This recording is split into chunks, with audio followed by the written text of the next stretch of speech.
नमस्कार मित्रों, मैं हूं शिवम सिंह और स्वागत है आप सभी का लर्न अबाउट एजुकेशनल हब के इस ऑनलाइन लर्निंग प्लेटफॉर्म पे। प्यारे मित्रों, साथियों, आज अनुजा जितने भी लोग देख रहे हैं उनका स्वागत है। हम बात करने वाले हैं जितने भी बीकॉम के एंट्रेंस होने वाले हैं या एमकॉम के एंट्रेंस होने वाले हैं या हम कहें नेट या जेआरएफ के बारे में। ठीक है, तो जो भी लोग बैंक से क्वेश्चन में थोड़ा सा फंसने की कोशिश करते हैं, तो मैं कोशिश करूंगा कि यहाँ से जो भी बैंक के क्वेश्चन बनते हैं वो सब के सब मैं इसमें इंक्लूड करके चलूँगा। ठीक है, कोशिश करेंगे कि एक वीडियो में ये वीडियो ख़त्म हो जाए, क्योंकि मेरा भी क्विक रिवीजन सीरीज चला रहे हैं तो जल्दी कोशिश करेंगे, तो आप थोड़ा सा साथ दीजिएगा मेरा। सबसे पहले हम फाइनेंशियल मार्केट की बात करेंगे। फाइनेंशियल मार्केट दो प्रकार के होते हैं, एक पूंजी बाजार और एक होता है मुद्रा बाजार। मुद्रा बाजार दो प्रकार के होते हैं, एक संगठित मुद्रा बाजार, एक असंगठित मुद्रा बाजार। कितने प्रकार के? एक संगठित मुद्रा बाजार, एक असंगठित मुद्रा बाजार। इंग्लिश वाले के लिए कोई प्रॉब्लम नहीं है, हम इंग्लिश में बोलते जाएंगे। यानी मनी मार्केट को दो भाग में डिवाइड किया गया है। पहला, एक तो ऑर्गेनाइज मनी मार्केट और दूसरा अनऑर्गेनाइज मनी मार्केट। ठीक है, कैपिटल मार्केट यानी पूंजी बाजार। पूंजी बाजार को पहली चीज़ सिक्योरिटी मार्केट बोलते हैं। सिक्योरिटी मार्केट में हम बात करते हैं तो प्राइमरी सिक्योरिटी मार्केट और सेकेंडरी सिक्योरिटी मार्केट, यानी प्राथमिक प्रतिभूति बाजार और द्वितीय प्रतिभूति बाजार। ठीक है, जैसे प्रतिभूति की याद आएगी तो आपको सेबी की याद आएगी। तो सेबी की स्थापना 1992 में, एक क्वेश्चन देखो लिख के रख लो, हो सकता है एग्जाम में पूछ दिया जाए। ठीक है, चलो अब बात करते हैं असंगठित, मतलब जहाँ पे कोई भी चीज़ ऑर्गेनाइज वे में नहीं है। जैसे महाजन पैसा देते हैं, ठीक है, साहूकार पैसा देते हैं, तो कोई उनका रूल अप्लाई होता है? नहीं। तो ये क्या होते हैं? असंगठित। संगठित मतलब जहाँ पे सब कुछ रूल सिस्टमेटिक वे से होता है। ठीक है, बात क्लियर हो गई हो? आगे चलते हैं। जो कि हमारा कोर एरिया था, क्या कोर एरिया क्या था हमको जो पढ़ना था, वो थी बैंकिंग। हमको स्टार्ट करना था। तो बैंकिंग के लिए देखो, ध्यान से मेरी बात सुनना कि बैंक का उल्लेख संविधान के कौन से सूची में किया गया है? तो एक क्वेश्चन संघ सूची में और 7वीं अनुसूची में किया गया है। किसमें? 7वीं अनुसूची में किया गया है। ठीक है, 7वीं अनुसूची में किया गया है। संविधान के कुल कितने सूची होती हैं? तो एक तो मूल संविधान में 8 और उस तरह से 12। ठीक है, ध्यान सुनिएगा। तो वो 7वीं अनुसूची में, ठीक है, सूची की बात करता है। तो 7वीं अनुसूची में हम बात करते हैं बैंक के उल्लेख का बात किया गया। ठीक है, चलिए अब बात करते हैं अर्थव्यवस्था के कुछ क्षेत्र होते हैं, बिल्कुल क्षेत्र होते हैं। ठीक, उसमें प्राथमिक क्षेत्र, द्वितीय क्षेत्र और तृतीय क्षेत्र। ठीक है, यानी प्राइमरी सेक्टर, सेकेंडरी सेक्टर और थर्ड सेक्टर। प्राइमरी सेक्टर में कृषि आएगा, याद रखना। ठीक है, सेकेंडरी सेक्टर्स में उद्योग आएंगे और जो थर्ड है उस सेक्टर में हम सर्विस सेक्टर की बात करते हैं। लेकिन सर्विस सेक्टर एग्जाम में न पूछता है कि ट्रैवलिंग कौन सा सेक्टर्स है। तो याद रखना कि ट्रैवलिंग भी क्या है, एक सर्विस सेक्टर है। यानी सर्विस सेक्टर किस श्रेणी में आती है? तो थर्ड सेक्टर्स में आते हैं। ये बात क्लियर हो गई। कम्युनिकेशन हो गया आपका, ठीक है, और ट्रांसपोर्टेशन हो गया, इंश्योरेंस हो गया, बैंकिंग हो गया, ये सब के सब किस में आते हैं? तो आपके आते हैं तृतीय क्षेत्र में। यानी जो बैंकिंग सुविधाएं हैं, यानी जो बैंकिंग है वो भी हमारे सर्विस सेक्टर पे आते हैं। अब उसी बैंकिंग के बारे में हम पढ़ने के लिए जा रहे हैं। चलिए यानी बैंक का अर्थ क्या होता है? बैंक एक ऐसी वित्तीय संस्था है जो जनता के जमाओं को स्वीकार करती है, ठीक है, और उनके मांगे जाने पे उनकी राशि को वापस कर देती है। ये क्या कहलाते हैं? बैंक कहलाते हैं। लेकिन क्या आज के बैंक बस इतना ही काम करते हैं? बिल्कुल नहीं। आज के बैंक में अगर परिभाषाओं को थोड़ा सा और हम जोड़ने की कोशिश करें तो हम ये जान सकते हैं कि बैंक एक ऐसी वित्तीय संस्थान है जो जनता के जमाओं को स्वीकार तो करती है तथा उनके मांगों को राशि भी वापस लौटा देती है। उसके साथ साथ कुछ और सेवाएं भी प्रदान करती है जैसे लोन का सेवाएं प्रदान करती है, लॉकर की सुविधाएं प्रदान करती है, उससे बहुत सारी सर्विस की भी बात आजकल बैंक करने लगे हैं। तो ये सब के सब जो बातें कही गई हैं आज के वर्तमान परिप्रेक्ष्य में देखें तो बैंक के सभी कामों को इंक्लूड किया जाता है। ठीक है, लेकिन अब कहा गया है कि बैंक के कितने प्रकार हो सकते हैं। तो हम जानते हैं बैंक के दो प्रकार हो सकते हैं, एक तो अनुसूची बैंक और एक गैर अनुसूची बैंक। अनुसूची बैंक मतलब शेड्यूल बैंक और एक नॉन शेड्यूल बैंक। ठीक है, आरबीआई एक्ट 1934 के तहत बैंकों को दो भागों में विभाजित किया गया है, यानी आरबीआई एक्ट 1932। ठीक है, bank divided by two parts, firstly the schedule bank and secondly the non schedule bank. चलिए अभी हम बात करते हैं कि शेड्यूल बैंक क्या होता है। चलिए ध्यान सुनिएगा कि शेड्यूल बैंक यानी अनुसूची बैंक में उन सभी बैंकों को सम्मिलित किया जाता है जिनका उल्लेख आरबीआई एक्ट 1934 की दूसरी अनुसूची में की गई है। किसमें? दूसरी अनुसूची में की गई है। उसके साथ 5 लाख रुपए की बात कही जाती है। अनुसूची बैंक में वे सभी बैंक शामिल हैं जो आरबीआई एक्ट की धारा किसमें भैया 42 ठीक है 6 के प्रावधान का पालन करते हैं। ये बात क्लियर होनी चाहिए। ठीक, जिन पर मौद्रिक नीति के प्रावधान लागू होते हैं।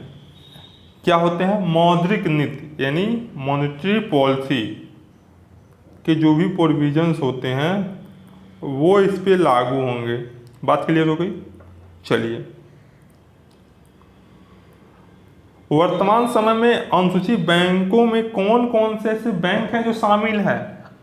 आपको कन्फ्यूजन होगा तो मैं कन्फ्यूजन के लिए बता दूं कि एसबीआई आपको पता ही है, उसके बाद सभी राष्ट्रीयकृत बैंक, ठीक है, सभी निजी बैंक, सभी विदेशी बैंक और सभी क्षेत्रीय ग्रामीण बैंक जिसको आरआरबी बोलते हैं, जिसका अभी लेटेस्ट में ही फॉर्म आया है। ठीक है, ठीक, तो उसकी बात कर रहा है। चलिए अब बात करते हैं गैर अनुसूची बैंक के बारे में। ठीक है, किसकी? गैर अनुसूची बैंक के बारे में। ठीक है, गैर मतलब नॉन शेड्यूल बैंक। तो गैर अनुसूची बैंक में उन सभी बैंकों को सम्मिलित किया जाता है जिनका आरबीआई एक्ट 1934 1934 में दूसरी अनुसूची में नहीं किया गया। बिल्कुल सही बात कह रहा है। ठीक, दूसरी चीज, गैर अनुसूची बैंक की पूंजी 5 लाख तक होती है, लेकिन उसमें 5 लाख से अधिक भी होती है अनुसूची बैंक में। गैर अनुसूची बैंक 5 लाख होती है। गैर अनुसूची बैंक आरबीआई एक्ट जो अभी बात किए थे धारा 42(6) के प्रावधान लागू नहीं होते हैं। और यहाँ तक कि यहाँ पे गैर अनुसूची बैंक पे बैंकों पर आरबीआई नियंत्रण का नाम मात्र यानी बहुत कम के जो प्रावधान होते हैं वो लागू होते हैं। अब आप कोशिश ये करेंगे कि भैया ये गैर अनुसूची बैंक में हम सभी को शामिल तो कर लिए, अब हम गैर अनुसूची बैंक में किसको शामिल करेंगे? तो ध्यान से मेरी बात सुनिएगा। ठीक है, इसमें हम बात करते हैं सहकारी बैंक और भूमि विकास बैंक के बारे में। अब सहकारी बैंक क्या कहेंगे? तो कोऑपरेटिव बैंक और एक लैंड डेवलपमेंट बैंक के बारे में बात करेंगे और म्यूचुअल बैंक के बारे में बात करेंगे। तो ये हो गए हमारे अभी तक के, अगर देखें ध्यान से रिवीजन करा दे रहे हैं, पे ध्यान सुनिएगा, बार बार रिवीजन करते चलेंगे तो आपको सही रहेगा। एक तो आरबीआई की बात की है, ठीक है, तो ये 7वीं अनुसूची में है। ठीक है, संघ सूची की बात है, किसकी है? संघ सूची की बात है। इतनी बात याद रखना है। बैंक क्या होते हैं? बैंक में जनता के जमाओं को स्वीकार किया जाता है, जैसा उनके मांगे जाने पे जो भी राशि होती है उसे वापस दे दिया जाता है। लेकिन मैंने कहा था कि बैंक के और भी कुछ काम हो सकते हैं, तो उस काम को मैंने इंक्लूड किया, जैसे वो लोन की सुविधाएं प्रदान करते हैं, ठीक है, उनको लॉकर की सुविधाएं प्रदान करते हैं, बैंक ओवरड्राफ्ट भी देता है। ठीक, उसके साथ साथ बहुत सारे सर्विस सेक्टर की चीज़ों को उपलब्ध कराने में आज बैंक सक्षम है। ठीक है, तो वर्तमान परिप्रेक्ष्य में देखें तो बैंक की एक अलग परिभाषा निकल के आती है। ठीक है, फिर मैंने कहा कि आरबीआई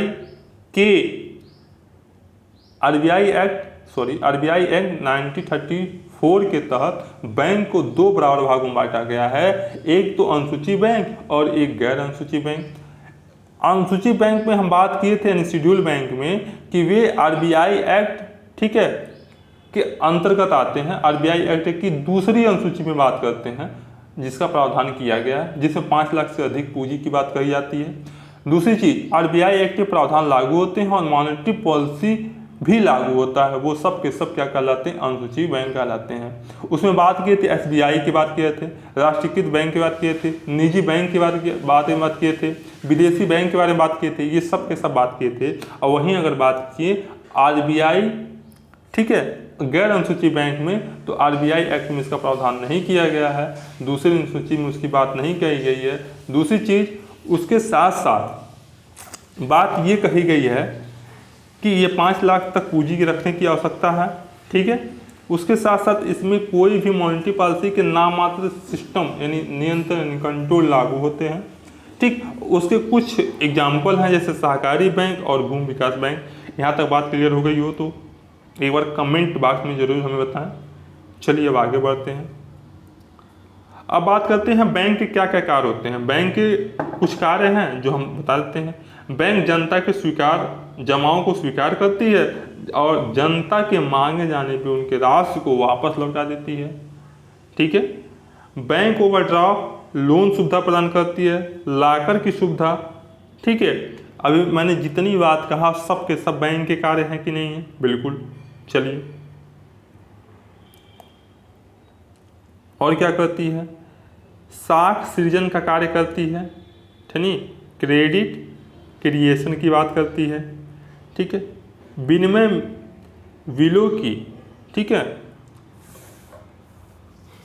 की बात करती है, बिल ऑफ एक्सचेंज की बात करती है, किसकी, बिल ऑफ एक्सचेंज की बात करती है, यानी विनिमय बिलों की कटौती करना भी इसकी काम है। फाइनेंशियल इंक्लूजन का कार्य भी करना, एक बैंकिंग सेक्टर के बारे में बात करना अच्छी बात होती है, ठीक है। बात इतनी समझ में आ गया। अभिगोपन का कार्य, अंडरराइटिंग के जो काम होते हैं वो भी बैंक काम करती है। बात क्लियर हो गई। इतनी बात अगर क्लियर हो गई तो आगे बढ़ने की कोशिश करें, ठीक है। चलिए अब सोच रहे होंगे कि सर ये क्या लिखे हैं, कंपनी है, बैंक है, ठीक है, क्रेता हैं, लेनदार हैं, ठीक है। तो आपके लिए अभी ये नहीं है, ठीक है। आगे बढ़ते हैं। चलिए अब सोच रहे होंगे सर बैंक थोड़ा सा जान गए, आरबीआई के बारे में जान गए, सर बैंकों का हिस्ट्री बता दीजिए ना हमें। बिल्कुल बताएंगे बेटा, घबराओ मत। बैंकों की हिस्ट्री के बारे में बात करेंगे आज हम, ठीक है। सुनिएगा, द हिस्ट्री ऑफ बैंक। ध्यान से मेरी बात सुनिएगा तो कहानी की तरह आपको याद भी हो जाएगा। पहली चीज, भारत में सर्वप्रथम यानी सबसे पहले 1770 ईस्वी में पहले बैंकों के रूप में बैंक ऑफ हिंदुस्तान, किसकी, बैंक ऑफ हिंदुस्तान के रूप में स्थापना की गई। कहाँ स्थापना की गई, कोलकाता में गठित की गई। यह बैंक यूरोपीय बैंकिंग पद्धति पर आधारित था। ये भी पूछ सकता है कि ये जो बैंक ऑफ हिंदुस्तान था वो किस देश की बैंकिंग पद्धति का, ठीक है, पे आधारित था, तो वो यूरोपियन बैंकिंग पद्धति पे आधारित था। बात क्लियर हो गई। किंतु यह बैंक अपने कार्य में असफल रहने के कारण बैंक को समाप्त कर दिया गया, क्योंकि ये काम अपने सही से नहीं कर पाया, उसके लिए ये असफल हो गया, ठीक है। चलिए, भारत में 3 प्रेसिडेंसी बैंकों की स्थापना की गई। कितने बैंकों की, 3 प्रेसिडेंसी बैंकों की स्थापना की गई। सबसे पहले याद रख सकते हैं, हो सकता है कि एग्जाम में ये सन ही पूछ दे। तो 3 प्रेसिडेंसी बैंक, एक तो पहले बंगाल में 1806 में प्रेसिडेंसी बैंक ऑफ बंगाल, 1806 में, 1800, ठीक है, 40 में, ठीक है, प्रेसिडेंसी बैंक ऑफ बॉम्बे, और 1843 में the presidency bank of Madras की स्थापना की गई। इतनी बात क्लियर हो गई। चलिए आगे चलते हैं।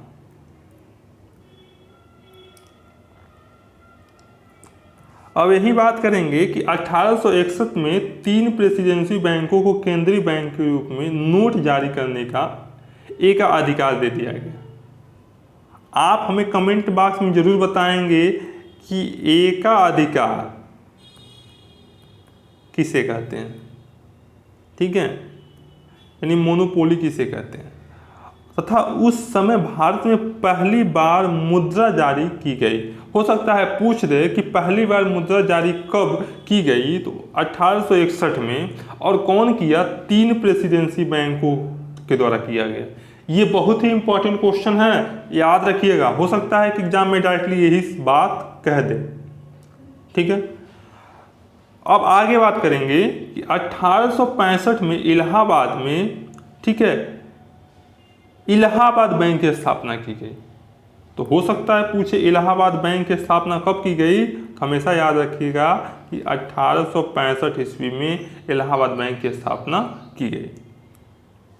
वर्तमान समय में 1 अप्रैल 2020 में इंडियन बैंक के रूप में इसे मर्ज कर दिया गया।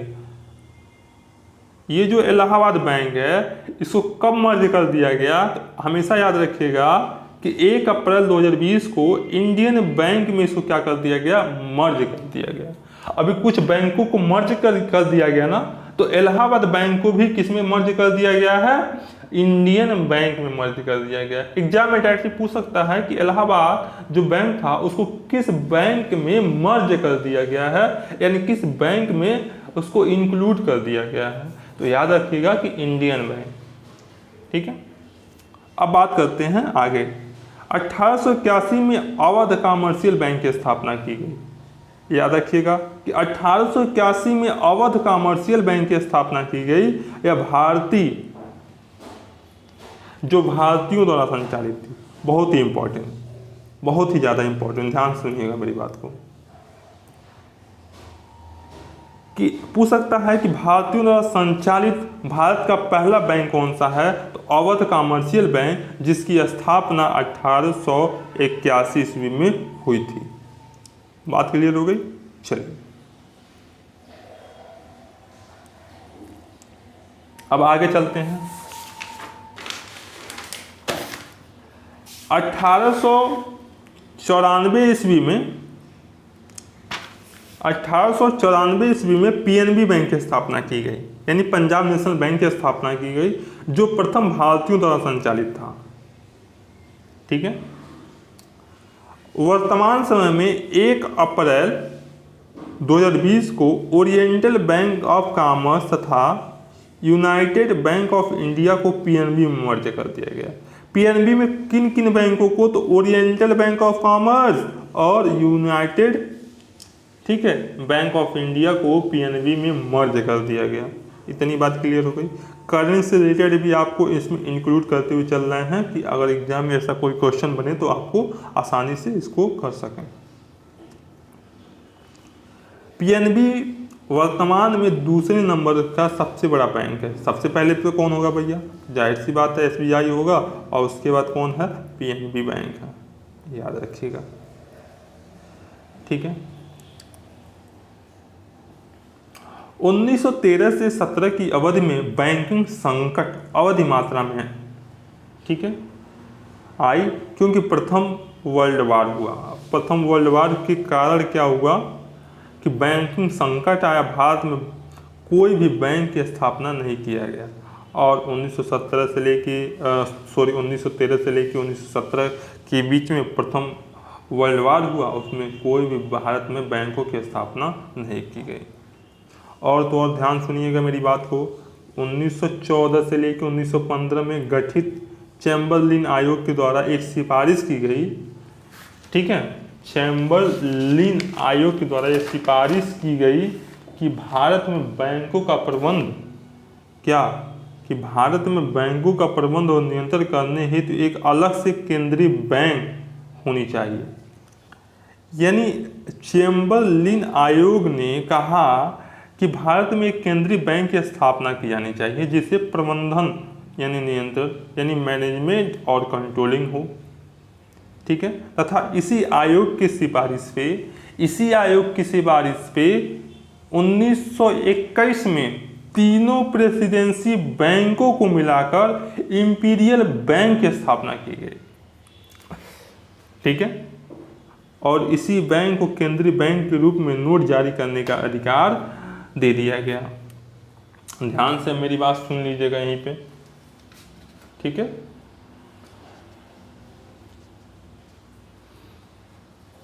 यही बात सुन लीजिएगा मेरी, ठीक है।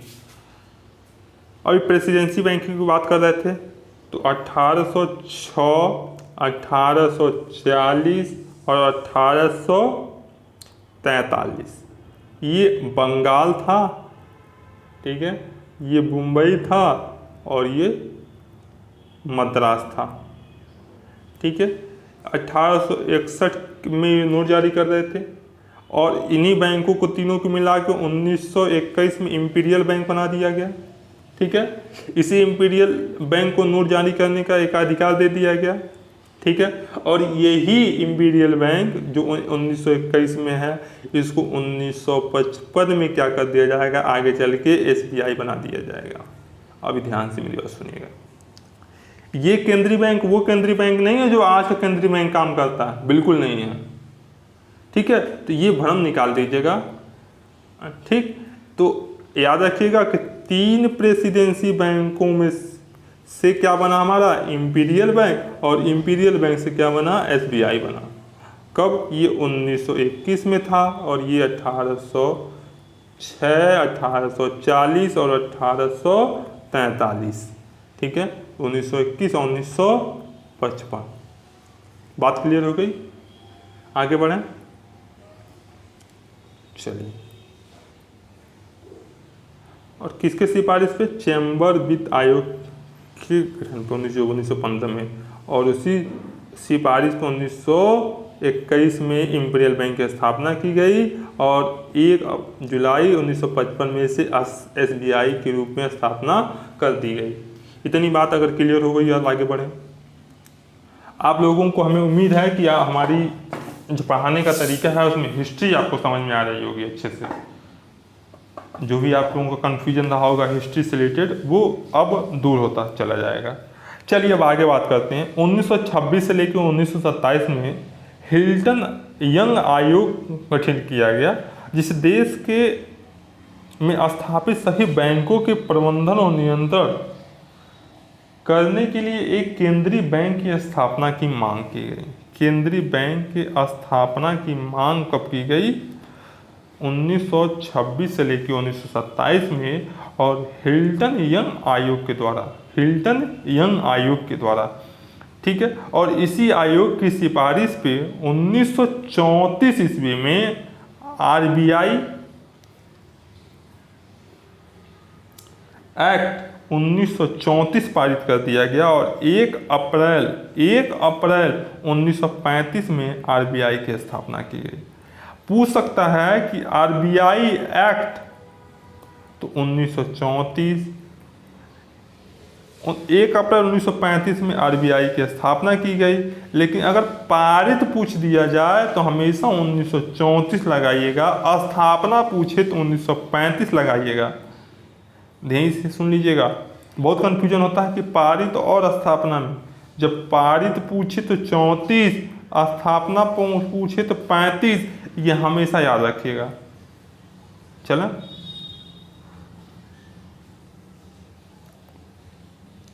अब बात कर लेते हैं।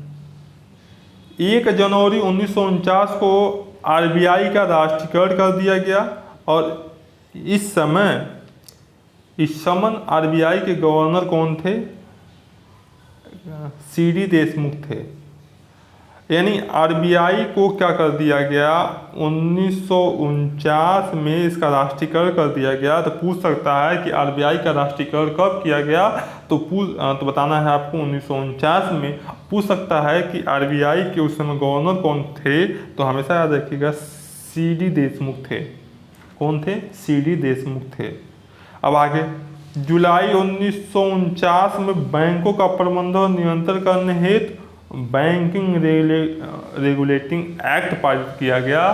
तो पूछ सकता है कि बैंकिंग रेगुलेटिंग एक्ट कब पारित किया गया, तो 1949 में। जितनी बात बता रहे हैं ना, सब के सब इंपॉर्टेंट हैं, ठीक है। चलिए अब नोट बना के एक चीज लिख लीजिएगा। बैंकों के प्रबंधन नियंत्रण करने हेतु दो कानून हैं, एक तो आरबीआई एक्ट 1934 और एक बैंकिंग रेगुलेटिंग एक्ट 1949। बात क्लियर हो गई। चलिए अब बात करते हैं जुलाई 1955 को एडी गोखाला समिति के सिफारिश पे इंपीरियल बैंक ऑफ इंडिया को राष्ट्रीयकरण करके, ठीक है, इसको एसबीआई के रूप में स्थापना की गई। किस में रूप में स्थापना की गई? एसबीआई में, यानी State Bank of India, AD Gorwala समिति के सिफारिश पे। बात क्लियर हो गई। चलिए और 19 जुलाई 1969 में भारत में 14 बैंकों का राष्ट्रीयकरण किया गया, जिसके जमा 50 करोड़ रुपए से अधिक थे। यानी 14, पूछ सकता है कि 14 बैंकों का राष्ट्रीयकरण किया, कब किया गया, तो 1969 में किया गया। और इस समय आरबीआई के गवर्नर कौन थे, तो लक्ष्मीकांत झा थे। ये भी पूछ सकता है कि उस समय आरबीआई के गवर्नर कब थे। या पूछ सकता है एग्जाम में कि जब 1969 में 14 बड़े बैंकों का राष्ट्रीयकरण किया गया, तो उस समय भारत के आरबीआई के गवर्नर जनरल कौन थे, तो आपको याद रखना है कि लक्ष्मीकांत झा थे, ठीक है। बैंकों के राष्ट्रीयकरण की, जब राष्ट्रीयकरण से तात्पर्य जब किसी निजी बैंक क्षेत्रों की स्थापना व प्रबंध का नियंत्रण 51% से अधिक सरकार के हाथ में चला जाए, तो बैंकों का राष्ट्रीयकरण कहते हैं या माना जाता है। यानी मान लीजिए कि अगर ये 100% शेयर है, ठीक है, अगर मान लीजिए ये A है और ये B है, इसके पास था आपके 50% शेयर और इसके 50% शेयर थे। अगर किसी कारणवश भैया B के 51% शेयर हो गया, तो मालिकाना हक किसके पास हो गया, B के पास हो गया। तो वैसे ही जब प्राइवेट बैंक और आरबीआई, जब आरबीआई ने क्या किया कि इसके 51% शेयर गवर्नमेंट के हाथ में चली गई, यानी गवर्नमेंट मान लेते हैं, ठीक, आरबीआई मतलब गवर्नमेंट, तो ये क्या किया गया, इसको राष्ट्रीयकरण कर मान दिया गया, राष्ट्रीयकरण मान लिया गया। बात क्लियर हो गई। हमें उम्मीद है कि यहाँ तक आपको बात एकदम अच्छे तरीके से समझ में आई होगी, ठीक है। बात क्लियर हो गई। चलिए अब ध्यान सुनिएगा कि 19 जुलाई 1969 में 14 बैंकों का राष्ट्रीयकरण कर दिया गया और 15 अप्रैल 1980 में 6 बैंकों का राष्ट्रीयकरण कर दिया गया। तो कुल बैंक कितने हो गए भैया, 20। बहुत ही इंपॉर्टेंट है, ये डाटा याद रखने की ज़रूरत है, ठीक है। तो टोटल कितने बैंक हो गए, 20। चलिए 4 सितंबर 1993 को न्यू बैंकिंग इंडिया के तहत एक बैंक को क्या कर दिया गया, इसको निकाल दिया गया, यानी राष्ट्रीयकरण से बाहर कर दिया गया। तो बैंक कितने बने, पीएनबी में मर्ज कर दिया गया, चाहे निकाल दिया गया, चाहे कुछ भी कर दिया गया। तो कब हो गया, तो 19 बैंक हो गया, ठीक है। 1 अप्रैल 2019 में, ठीक है, देना बैंक और विजया बैंक को क्या कर दिया गया, बैंक ऑफ बड़ौदा में मर्ज कर दिया गया। तो 2 बैंकों को मर्ज कर दिया गया। तो पहले 19 बैंक थे और 2 बैंकों को मर्ज कर दिया गया, तो कितने बैंक बचे, 17 बैंक बचे। बात क्लियर हो गई। और 1 अप्रैल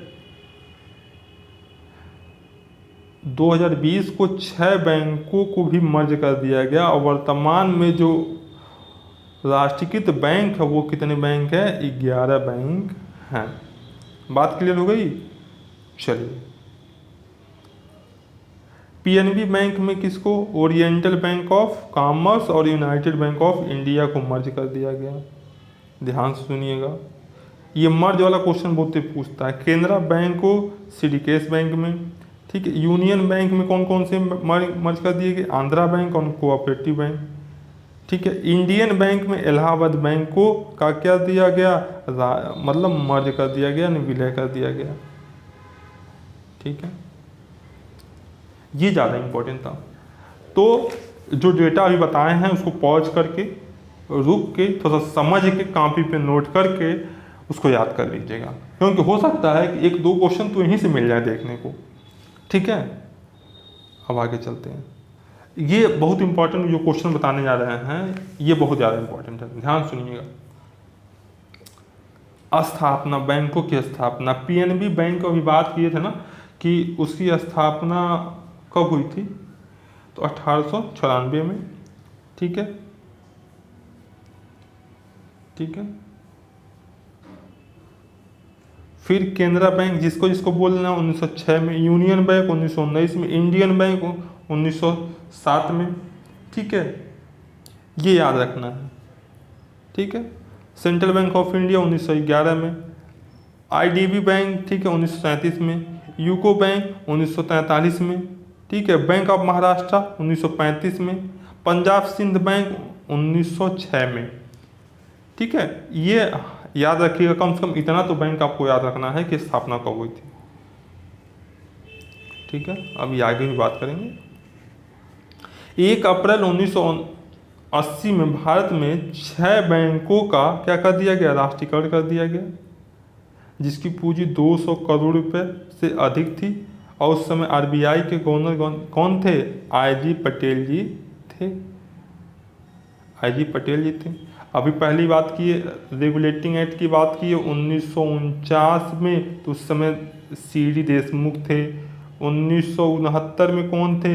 लक्ष्मी दास जी थे। और 1980 में कौन थे? आई.जी. पटेल जी आरबीआई के गवर्नर थे। बात क्लियर हुई? वर्तमान में भारत सार्वजनिक क्षेत्र के बैंक को कार्यरत हैं, जिसमें 11 राष्ट्रीयकृत बैंक और 1 एसबीआई बैंक है। बात क्लियर हो गई? इनके राष्ट्रीयकरण, ठीक है, तथा सार्वजनिक क्षेत्र में एसबीआई बैंक है, जिसकी विदेशों में सार्वजनिक शाखाएं हैं। सबसे अधिक फॉरेन में किसकी ब्रांचेस हैं? तो वो एसबीआई की हैं। तथा निजी क्षेत्र पर सबसे बड़ा बैंक कौन सा है? एचडीएफसी है। एचडीएफसी का नाम बहुत सुने होंगे, जितने भी बिजनेसमैन होंगे सबके सब कहाँ जाते होंगे? एचडीएफसी में। तो निजी बैंक में, प्राइवेट सेक्टर्स में अगर बात करें तो कौन सा बैंक है? एचडीएफसी। और गवर्नमेंट में बात करें तो एसबीआई। अब कुछ बैंक हैं जिनकी स्थापना तथा उसके मुख्यालय का नाम याद रखना, क्योंकि मुख्यालय ही डायरेक्ट पूछ देता है। तो सबसे पहले आरबीआई की स्थापना 1935 में हुई थी, उसका मुख्यालय कहाँ है? मुंबई है। नाबार्ड बैंक की स्थापना 12 जुलाई, डायरेक्ट याद रखिएगा, 12 जुलाई 1982 में, उसका मुख्यालय कहाँ है? मुंबई में, ठीक है। सहकारी बैंक की स्थापना की गई 14 अक्टूबर 1953 में और इसकी मुख्यालय कहाँ है? जयपुर है, ठीक है। भूमि विकास बैंक, ठीक है, 26 मार्च 1957 में और इसका मुख्यालय कहाँ है? जयपुर में है, ठीक है। आईडीबीआई बैंक जो है उसकी स्थापना 1964 में हुआ था और इसका मुख्यालय कहाँ है? मुंबई है, ठीक है। हाँ, SIDBI, ठीक है, बैंक की स्थापना 1990 में हुई थी, इसकी मुख्यालय लखनऊ में है। एक्जिम बैंक जिसका स्थापना 1952 में हुआ था और कहाँ है? मुंबई में है। आरआरबी की स्थापना 2 अक्टूबर महात्मा जी गांधी जी के जन्मदिन पे और ठीक है हुआ था, याद रखिएगा। उसके बाद बात करें भारतीय महिला बैंक 2013 में न्यू दिल्ली में, ठीक है। इस्लामिक बैंक की स्थापना, ठीक है, 12 अगस्त 1975 में और जिसका मुख्यालय कहाँ है, सऊदी अरब है। नया विकास बैंक, ठीक है, 2014 में इसकी स्थापना की गई और ये कहाँ है, शंघाई चीन में है, ठीक है। पेमेंट बैंक 2016 में, ठीक है। IMF 27 दिसंबर 1945 वाशिंगटन DC, ठीक है। World bank same Washington DC। WTO की स्थापना 1 जनवरी 1935 जनेवा, ठीक है। जितना इम्पोर्टेंट था सब के सब मैं बताने की कोशिश कर रहा हूँ। और देखिएगा जब एग्ज़ाम आप दे के आएंगे, ठीक है, तो मैक्सिमम क्वेश्चन यहीं से देखने को आपको एग्ज़ाम में मिल जाएंगे। बात क्लियर हो गई। हमें उम्मीद है कि बैंक से संबंधित जितने भी क्वेश्चन होंगे आपको समझ में आए होंगे। बात क्लियर हो गई।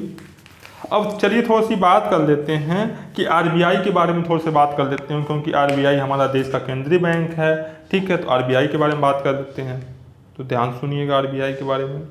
RBI की स्थापना 1935 में हुई थी, 1 अप्रैल 1935। किसके सिफारिश पे, हिल्टन यंग आयोग की सिफारिश पे हमने बात भी किया था, ठीक है।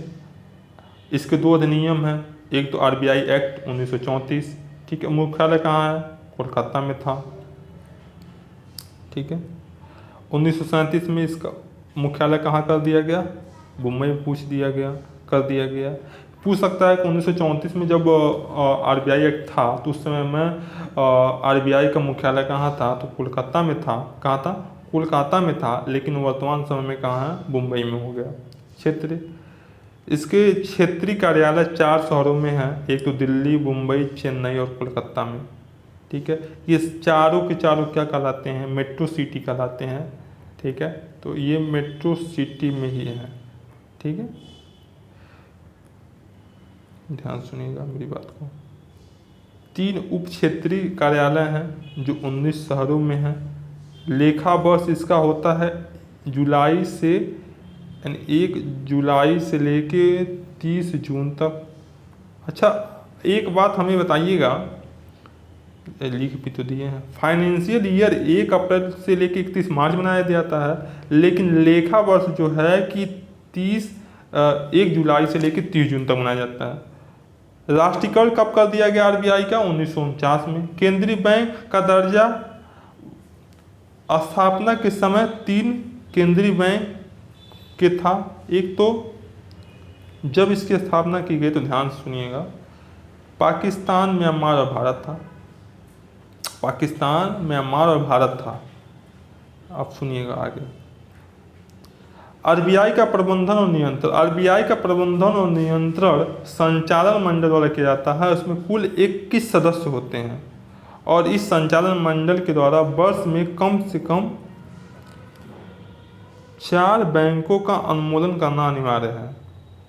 क्या करना अनिवार्य है, 4 बैंकों का अनुमोदन करना अनिवार्य है, ठीक है।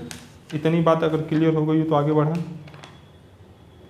चलिए अब देखिए, RBI के अध्यक्ष RBI के गवर्नर द्वारा जारी की जाती है, ठीक है, जिसकी अध्यक्षता RBI के गवर्नर द्वारा की जाती है, ठीक है। संचालन मंडल में 21 सदस्य होते हैं। अब ध्यान सुन लीजिएगा थोड़ा सा, ये हो सकता है पूछ दे एग्जाम में, MCOM में पूछ सकता है लेकिन BCom में नहीं पूछेगा। ध्यान सुनिएगा कि RBI के गवर्नर, 4 डिप्टी गवर्नर, 4 क्षेत्रीय कार्यालय के निदेशक, 2 वित्त मंत्रालय के अधिकारी और 10 अन्य सदस्य, टोटल 11, ठीक है। RBI का प्रमुख और मुखिया गवर्नर होता है, ठीक है। प्रथम गवर्नर आसबैन, ठीक है, स्मिथ, ठीक है। प्रथम भारतीय गवर्नर पूछेगा तो CD देशमुख। प्रथम बैंकों का राष्ट्रीयकरण लक्ष्मी झा, जो हम बात किए थे। दूसरी बार, ठीक है, IG पटेल 1980 में। वर्तमान गवर्नर शशिकांत दास, जो 25वें गवर्नर जनरल हैं। क्या आपको बैंक से संबंधित जितने भी क्वेश्चन बनने के चांसेस थे, मैंने सब के सब तथ्य इसी में इंक्लूड कर दिए कि नहीं कर दिए? हमें कमेंट बॉक्स में जरूर बताइएगा कि क्या मैंने जो भी कहा था कि बैंक से संबंधित कोई भी क्वेश्चन छूटने नहीं देंगे, तो क्या इससे बाहर कोई क्वेश्चन आने की संभावना है? हमें तो नहीं लगता कि कोई क्वेश्चन इससे बाहर आएगी। ठीक है, थोड़ा सा और बात करेंगे, फिर आपको नेक्स्ट वीडियो के लिए हम फिर कहेंगे। चलिए,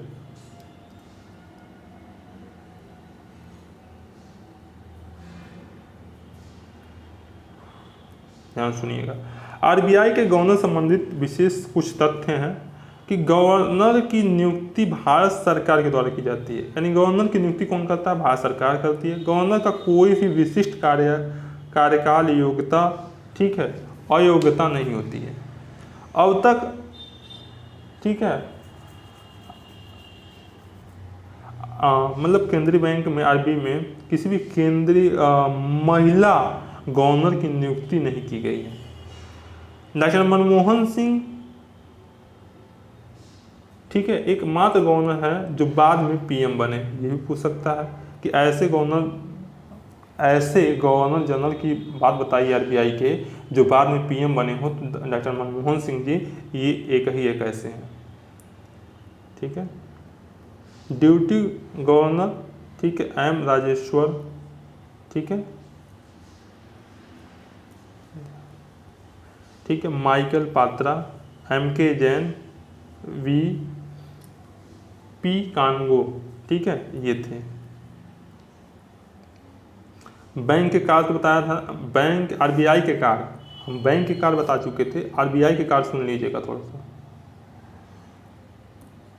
एक तो पहला, नोट निर्गमन का एकाधिकार, साख नियंत्रण का, ठीक है, विदेशी मुद्रा भंडार के संरक्षण का, अंतिम ऋणदाता का कार्य कौन करता है? तो RBI करता है। ठीक है, बैंकों का प्रबंधन व नियंत्रण का कार्य कौन करता है? RBI करता है। बैंकों की स्थापना है तो उन्हें लाइसेंसिंग कौन देने का कार्य कौन था? RBI करता है। वित्तीय समावेश का कार्य कौन था? फाइनेंशियल इंक्लूजन का कार्य कौन करता है? तो RBI करता है। बैंकों के बैंकर के रूप में कौन कार्य करता है? तो वो कौन करता है? RBI करता है। चलिए थोड़ा सा और तथ्य देख लेते हैं जो इम्पोर्टेंट है। ठीक है, और नोट निर्गमन संबंधित महत्वपूर्ण तथ्य कौन कौन से हैं? ध्यान सुनिएगा। RBI में ₹1 का नोट सभी प्रकार के सिक्कों को छोड़ के नोट जारी करता है।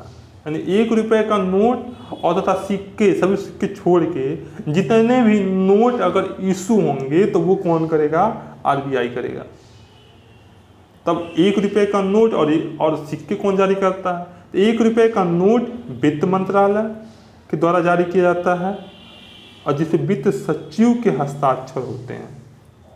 अभी एक पेट के एग्जाम में 2021 में एक क्वेश्चन पूछा गया था कि 100 के नोट पे किसके हस्ताक्षर होते हैं?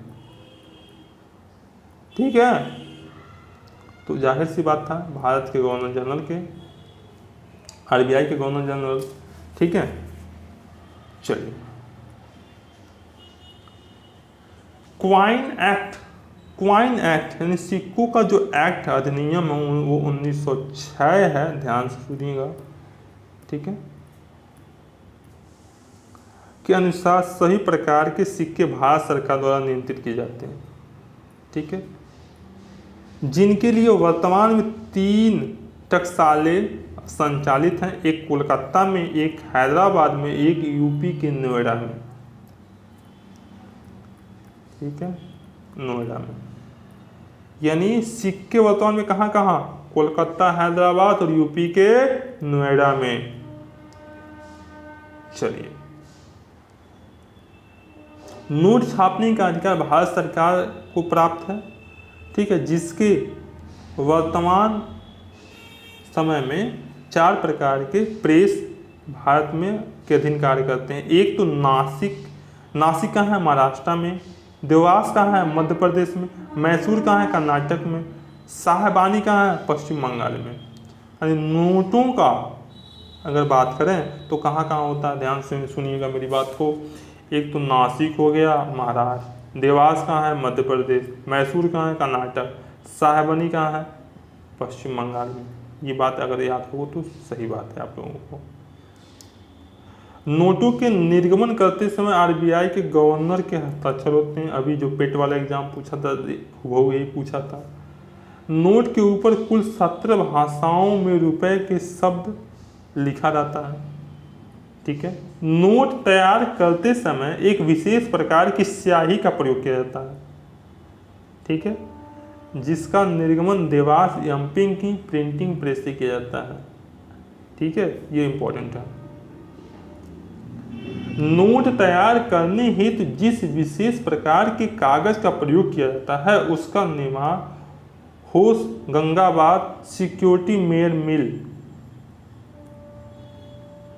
ठीक, जो कि वहाँ से किया जाता है। आप लोग बताएंगे कि होशंगाबाद सिक्योरिटी मेयर मिल कहाँ पे है। बात क्लियर हो गई? हमें ये जरूर आप बताइएगा ये कहाँ पे है। ठीक है, वैसे हम बताते रहें, आप लोग खोजते रह जाएंगे ये एमपी में है। ठीक है, और अक्टूबर 1956 के पश्चात आरबीआई नोट जारी करते समय न्यूनतम कोष प्रणाली, ठीक है, अपनाता है। वह कम से कम 115 करोड़ रुपए का सोना तथा 85 करोड़ रुपए की प्रतिभूति रखना अनिवार्य है। बात क्लियर हुई? हमें उम्मीद है कि आपको बैंक से संबंधित सभी क्वेश्चन यहीं से देखने को मिल जाएंगे, बैंकिंग से संबंधित। और आप लोग अगर कोई भी टॉपिक छूटा हो इसमें तो आप लोग कमेंट बॉक्स में जरूर बताइएगा। हम कोशिश करेंगे कि नेक्स्ट वीडियो में आपको ये सारे के सारे चीज़ें फिर से समझा सकें। तब तक बने रहिए हमारे चैनल पे। फिर मिलते हैं एक नई वीडियो के साथ।